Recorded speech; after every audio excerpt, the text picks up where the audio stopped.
Yes, we have a winner! Take a look at this cover. I'd like you to do me a favor. Pause this video and tell me exactly what you think Eternal Eyes is all about. Do it. Right now. You back? Alright. When I see the cover of Eternal Eyes, I picture some kind of medieval horror game. You have the bloodshot, wide-open eyes behind a white sword over the silhouette of an old castle. The symbols and color scheme here makes me think we'll be crawling through a dark dungeon, unaware of the horrors that wait beyond every corner. And that sounds pretty damn cool. Let's give it a shot.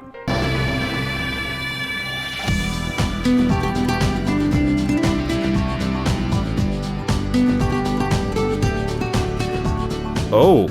This is not what I was expecting. It's a tactics game. I have never seen such a wild disconnect between a cover and the game it represents. After looking up the original Japanese cover, I get the idea that they Kirby'd the hell out of it and decided to make the cover as edgy as possible because kids think that shit is cool. We begin our story with obvious main villain, and hold on, let me get my list.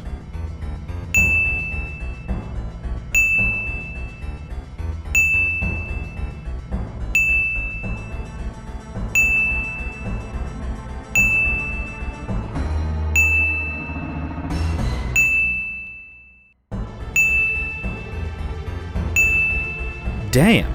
Once he burns down a small village, he'll be crowned the king of cliches. We now meet our heroes on their epic quest to find some mushrooms.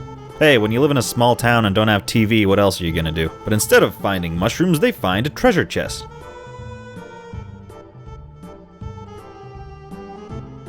Really? Which one is different? I couldn't f***ing tell. After bringing the marble home, one of your friends causes an explosion doing no damage to anything except one wall which reveals a hidden room. Convenient. In this room, our hero eventually discovers that he can raise his own creatures called magical puppet monsters. Is that really the best name you could have come up with? At least shorten it to something catchy like Muppets. Oh, that's why.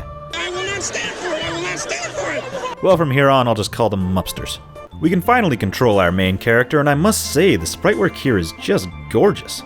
Too bad I can't say the same for the animation. It also has a move system in the menu that allows you to go to any building from any part of town. Now this is a handy little feature, especially if you need to just hop in town to restock or grab a new weapon. With this I can teleport to the pub immediately.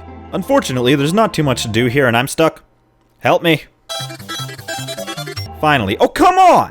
I'm just gonna put this in the corner down here.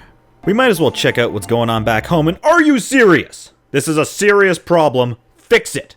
The actual gameplay of Eternal Eyes consists of a fairly bare-bones Final Fantasy Tactics ripoff, but the main draw is your little Mupsters. When defeating enemies, they drop jewels which can be one of 6 colors and one of 4 attributes. Using a jewel on a blank Mupster makes it alive, and any other jewels you use after that can either raise its stats, teach it new magic, or evolve it entirely. Normally in a game like this, I'd look up some kind of chart to see exactly what jewels I should feed each creature to make it an absolute powerhouse, but here I enjoyed the simple experimentation. Should I use every jewel I get as soon as I get it to earn an early lead? Should I stick to one color or one attribute in order to have a focused Mupster? Should I fill one Mupster with nothing but white power? I didn't know, but the blind mystery kept me interested, and luckily the game is easy enough to allow you this random experimentation without much of a fear of failure.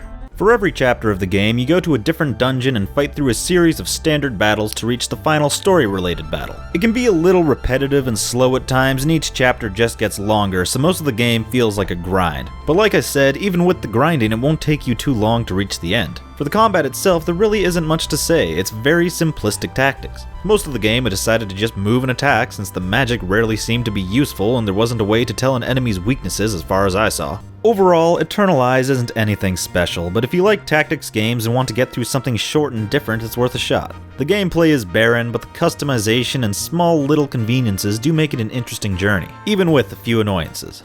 Though I must say, JRPGs for the PS1 are generally very expensive due to short print, high quality, high demand, and the pathetically breakable PS1 cases. They commonly go for anywhere between $30 up to $200 or $300. Do you know how much I paid for Eternal Eyes? $7. Why is that? Besides the mediocre quality of the game, I blame the cover.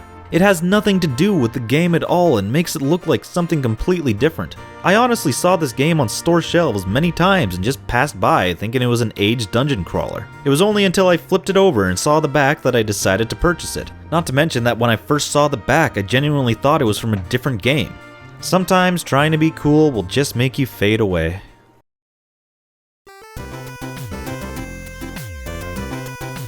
Hey, thanks for making it this far. This was the first episode of Crispy Quickies, which is a new format I'm trying out for any games that I'd like to review, but either I don't have the time or they don't have enough content for a full video. I'm interested in hearing what you think of this style, and more so I'm interested in what you think I should do next. A few games I'm planning on are Innocent Life and Downhill Domination, though I'm also interested in any suggestions you might have for any weird and obscure games you may know of.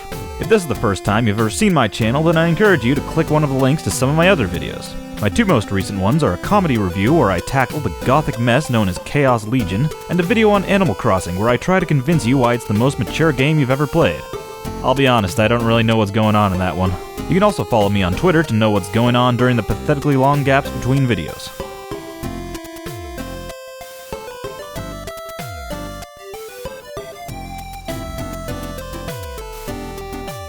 I am so impressed that you watched this to the end. Good for you.